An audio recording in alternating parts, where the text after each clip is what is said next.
একটি উদ্ভিদের সামনে রয়েছি যার ঔষধি গুণ অনেক। উদ্ভিদটির নাম উলট কম্বল। এটি প্রাকৃতিকভাবে জন্মে থাকে বাংলাদেশে। একটি উদ্ভিদ এটি, অর্থাৎ এই উদ্ভিদটি পূর্বে ধারণা করা হতো এটি কুইন্সল্যান্ডের একটি উদ্ভিদ। বাস্তবে কুইন্সল্যান্ডে এই উদ্ভিদটির কোনো অস্তিত্ব পাওয়া যায় নাই। এটি দক্ষিণ পূর্ব এশিয়ার একটি উদ্ভিদ যার ঔষধি গুণ অনেক। বিশেষ করে নারী স্বাস্থ্যে এই উদ্ভিদটির ব্যাপক গুরুত্ব রয়েছে, যার বৈজ্ঞানিক নাম অ্যাপ্রোমা অ্যাজাস্টাম।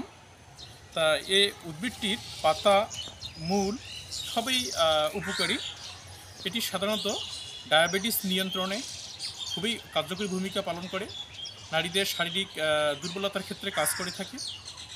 আমাদের বদহজম হলে এই উদ্ভিদটির অনেক গুরুত্ব রয়েছে। বিশেষ করে পুরুষদের যাদের হজম শক্তিতে সমস্যা, তারা এর মূলের নির্যাস নিয়মিত খেলে হজম শক্তির সমস্যা দূরীভূত হয়। এর পাতার গুণাগুণ অনেক, অর্থাৎ এ উদ্ভিদটির মধ্যে অ্যালকালয়েড এবং গ্লাইকোসাইড নামক দুটি যৌগের উপস্থিতির কারণে এই উদ্ভিদটি খুবই জনপ্রিয়। আমাদের সাধারণত গ্রামীণ এলাকায় এই উদ্ভিদটি বেশি পাওয়া যায়।